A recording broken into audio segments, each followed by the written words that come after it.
Hello and welcome back to course of Power Engineering and Refrigeration by myself Ritesh Harode, Department of Mechanical Engineering, NIT Polytechnic, Nagpur. So friend, this video lecture is on second chapter, that is testing of IC engine and emission control, and in this video lecture we are going to learn about how to draw a heat balance sheet. So हम इस video lecture में पढ़ेंगे कि engine का trial कैसे लिया जाता है और फिर हीट बैलेंस शीट किस तरह से प्रिपेयर की जाती है. Learning outcome of this video lecture. After completion of this video lecture, the learner will be able to explain the procedure to calculate the performance parameters of the given IC engine. So, after completion of this video lecture, आप क्या कर सकेंगे, किसी भी engine के performance parameters calculate कर सकेंगे. और एक बार अगर हमें ये परफॉर्मेंस पैरामीटर कैलकुलेट करना आ गया तो हम लोग हीट बैलेंस शीट प्रिपेयर कर सकते हैं, जो कि हमारा मेन आउटकम है इस वीडियो लेक्चर का. इतना होने के बाद इसका ये जो लर्निंग आउटकम है, इनका पीओ और पीएसओ के साथ में मैपिंग करना बहुत जरूरी है. तो मैपिंग में क्या होगा, सबसे पहला बेसिक साइंस एंड इंजीनियरिंग के साथ में इसका मैपिंग होगा, क्योंकि हम बेसिक नॉलेज को यूज कर रहे हैं. सो PO1 बेसिक नॉलेज यहां पर मैप होता है. मैकेनिकल इंजीनियरिंग का कोर सब्जेक्ट है, कोर टॉपिक है, तो इसीलिए डिसिप्लिन नॉलेज भी मैप होगा. उसके बाद ये सारी चीजें करने के लिए आपको एक्सपेरिमेंटेशन करने पड़ेगी, प्रैक्टिस करनी पड़ेगी, न्यूमेरिकल सॉल्व करने पड़ेंगे, तो इसीलिए PO3 भी मैप होगा. इन प्रोसेस में आपको इंजीनियरिंग टूल्स का यूज करना है, इसीलिए PO4 भी मैप होने वाला है. उसके बाद इंजन की बात कर रहे हैं हम लोग, इसीलिए PO6 एनवायरमेंट एंड सस्टेनेबिलिटी को भी हम लोग मैप करेंगे. उसके बाद PO8 individual and team work, ये मैप होगा, क्योंकि प्रैक्टिकल्स हम लोग प्रैक्टिक टीम में परफॉर्म करते हैं, इंडिविजुअली हम लोग न्यूमेरिकल सॉल्व करेंगे, तो इसीलिए PO8 मैप होता है.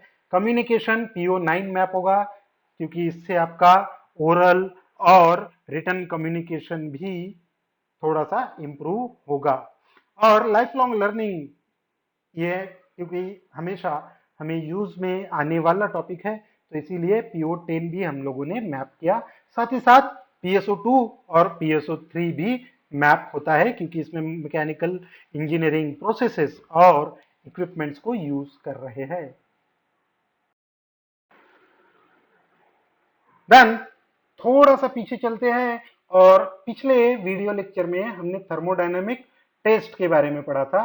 और थर्मोडायनामिक टेस्ट में हमने पढ़ा था कि ये सारी टेस्ट किस लिए परफॉर्म की जाती है, एक्चुअल और थ्योरेटिकल रिजल्ट्स को कंपेयर करने के लिए. और जब हम थर्मोडायनामिक टेस्ट परफॉर्म करेंगे तो हम बहुत सारे फैक्टर्स फाइंड आउट करने वाले हैं. हीट इनपुट, उसके बाद ब्रेक पावर, इंडिकेटेड पावर, और फिर ये सारा जो हीट हमने सप्लाई किया है उसका यूज कहाँ कहाँ हुआ है वो भी हम कैलकुलेट करने वाले हैं. तो इसीलिए आगे के जो दो फैक्टर्स है, आगे के जो बाकी के ये आपका जो हीट है वो कूलिंग में कितना वेस्ट हो रहा है, एग्जॉस्ट में कितना जा रहा है, वो भी कैलकुलेट करना पड़ता है. और जब ये सारी चीजें हम लोग कैलकुलेट कर लेते हैं तो इसे एक सिस्टमेटिक टेबल में हम लोग अरेंज करते हैं, और जिस टेबल में हम इसका अकाउंट अरेंज करते हैं उसको हम लोग बोलते हैं हीट बैलेंस शीट. तो थर्मोडायनामिक टेस्ट के जो भी रिजल्ट्स होते हैं वो हम लोग एक टेबल में यानी हीट बैलेंस शीट में प्रेजेंट करते हैं. तो इस वीडियो लेक्चर में हम लोग हीट बैलेंस शीट को किस तरह से ड्रॉ करना है वो सीखेंगे. तो आगे बढ़ते हैं और पढ़ते हैं कि हीट बैलेंस शीट होती क्या है. तो हीट बैलेंस शीट, जैसे कि नाम है, ये एक बैलेंस शीट है. हम लोग अकाउंट का बैलेंस शीट बनाते हैं, ये हमने कई बार सुना होगा, कई बार देखा भी होगा. वैसे ही इंजन के मामले में हम लोग हीट बैलेंस शीट बनाते हैं. तो इसमें क्या होता है, सबसे पहले कि हमने सप्लाई कितना किया, हीट सप्लाइड. तो हीट सप्लाइड सबसे पहले हम लोग कैलकुलेट करेंगे. तो इंजन को जो हम लोग हीट सप्लाइड करते हैं वो हो जाता है इनपुट. उसके बाद ये जो हीट है it is converted into some useful work. तो जो हीट हमने सप्लाई की है वो यूजफुल वर्क में यानी ब्रेक पावर में कन्वर्ट होती है, लेकिन पूरी की पूरी हीट ब्रेक पावर में कन्वर्ट नहीं होती। कुछ अमाउंट उसका जो एक मेन अमाउंट होता है वो कन्वर्ट होता है ब्रेक पावर में, और बाकी की जो हीट होती है वो लॉस्ट हो जाती है एटमॉस्फेयर में। अब एटमॉस्फेयर में लॉस हो रही है तो किस तरीके से हो रही है, कहां से हो रही है, वो हमें कैलकुलेट करना है। यानी ये हीट बैलेंस शीट क्या है, आपने जो हीट सप्लाई की उसका पूरा का पूरा हिसाब है कि उसका पूरा अकाउंट आप मेंटेन कर रहे हो कि कितनी हीट कहां गई है। तो इसलिए हम लोग हीट बैलेंस शीट बनाते हैं। तो बेटर परफॉर्मेंस के लिए क्या जरूरी है, अगर आपको इंजन का परफॉर्मेंस इंप्रूव करना है तो ये जो एनर्जी वेस्ट हो रही है, कुछ एनर्जी कूलिंग में वेस्ट होती है, कुछ एनर्जी एग्जॉस्ट गैस में वेस्ट होती है, कुछ एटमॉस्फेयर में रिलीज हो जाती है, कभी कभी कुछ एनर्जी लुब्रिकेटिंग ऑयल एब्जॉर्ब कर लेता है। तो ये सारा जो नॉन यूजफुल एनर्जी का कंजम्पशन है इसको हमें कम करना है और ब्रेक पावर का कन्वर्जन बढ़ाना है। तो ये तब कर पाएंगे हम लोग जब हमको पता चलेगा कि कितनी एनर्जी कहाँ जा रही है। तो इसीलिए हम लोग हीट बैलेंस शीट बनाते हैं ताकि हमें एनर्जी का पूरा डिस्ट्रीब्यूशन पता चले कि कितनी एनर्जी कहाँ पर यूटिलाइज हो रही है। अब हीट बैलेंस शीट अलग अलग तरीके से बनाई जा सकती है, आपके ऊपर डिपेंड करता है कि या तो आप इसको किलो जूल्स पर सेकेंड के बेस पे बना सकते हो, या फिर किलो जूल्स पर मिनट के बेस पे आप हीट बैलेंस शीट बना सकते हो, या फिर परसेंटेज के बेसिस पे भी आप हीट बैलेंस शीट प्रिपेयर कर सकते हो।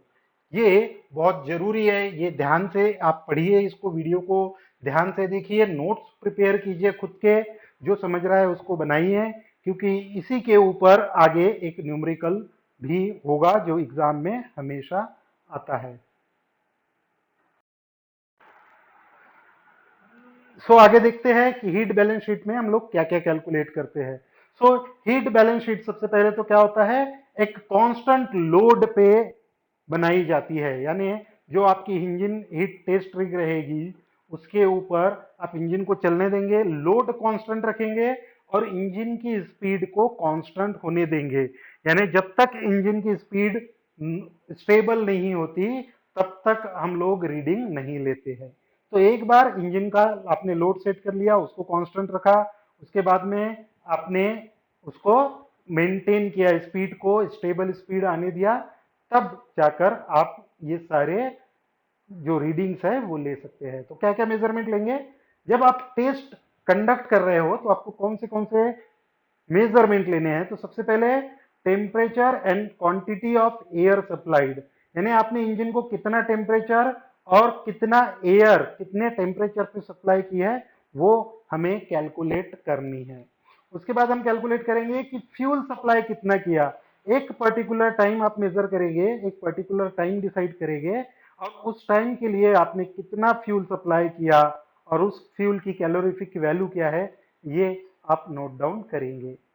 उसके बाद आता है the amount inlet and outlet temperature of cooling water. मैं बार बार बोल रहा हूं कि इंजन का जो हीट है उसमें का एक बहुत बड़ा जो अमाउंट है वो कूलिंग वाटर एब्जॉर्ब करता है।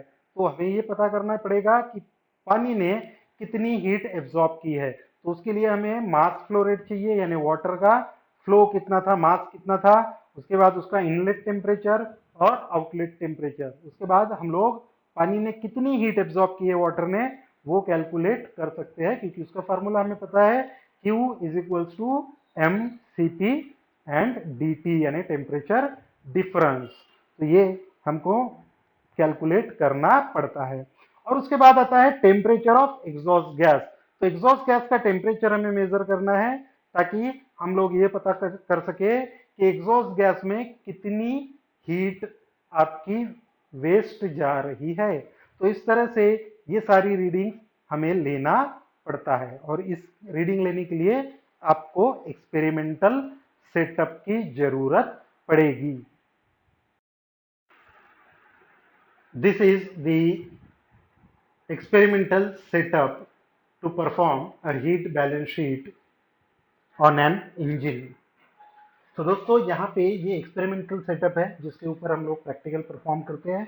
यहाँ ये ब्लॉक डायग्राम में दिखाया गया है। तो सबसे पहली चीज जो है, यहाँ पे हमारे पास है इंजन, और ये इंजन कपल किया गया है एक डायनामोमीटर से। तो जब हम इंजन को डायनामोमीटर से कपल करते हैं तो हम लोग कैलकुलेट कर सकते हैं ब्रेक पावर इंजन का।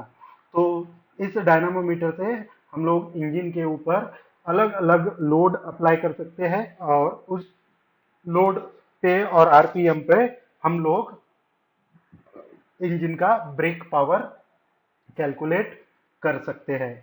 उसके बाद दूसरी चीज जो मेन होती है कैलकुलेट करते हैं वो होता है फ्यूल। तो यहाँ फ्यूल सप्लाई सिस्टम लगा हुआ रहता है और एक फ्यूल मीटरिंग स्केल रहती है जिससे एक पर्टिकुलर टाइम पीरियड में कितना फ्यूल सप्लाई हो रहा है वो हम लोग कैलकुलेट कर सकते हैं। दूसरा एयर फ्लो मीटर होता है। तो एयर इनटेक, इंजन को कितनी एयर हम लोग सप्लाई कर रहे हैं वो यहां से हम लोग कैलकुलेट कर सकते हैं। तो ये एयर और फ्यूल का एक बार अगर हमें क्वांटिटी पता चल गई तो हम लोग कैलकुलेट कर सकते हैं। तो हम लोग हीट इनपुट कैलकुलेट कर सकते हैं। उसके बाद यहाँ पे पानी सप्लाई किया जाता है, कूलिंग वाटर का टेम्परेचर, इनलेट और आउटलेट का टेम्परेचर। तो ये दो टेम्परेचर अगर हमको मिल गए तो हम लोग कूलिंग में कितनी हीट एक्सचेंज हो रही है, कितनी वेस्ट हो रही है, वो हम लोग पता कर सकते हैं। सिमिलरली एक हीट एक्सचेंजर लगा हुआ रहता है जिससे एग्जॉस्ट वॉल क्रॉस होकर जाती है, और वहां से हम लोग एग्जॉस्ट वॉल में कितनी हीट जा रही है वो कैलकुलेट कर सकते हैं। तो ये एक बेसिक डायग्राम है, इस डायग्राम को ड्रॉ कीजिए फॉर हीट बैलेंस शीट के लिए। नाउ कैलकुलेशंस क्या कर सकते हैं हम हीट बैलेंस शीट के लिए। तो दो तरह के कैलकुलेशन हीट बैलेंस शीट में किए जाते हैं। सबसे पहला है हीट सप्लाइड बाय फ्यूल। तो आपने इंजन को कितनी हीट सप्लाई की। तो पेट्रोल और ऑयल यानी डीजल इंजन के लिए जो हीट सप्लाइड है उसका फॉर्मूला होता है mass of fuel supply multiplied by calorific value of fuel. So यहाँ पे क्या है, एम एफ यानी mass of fuel used kg per minute basis पे।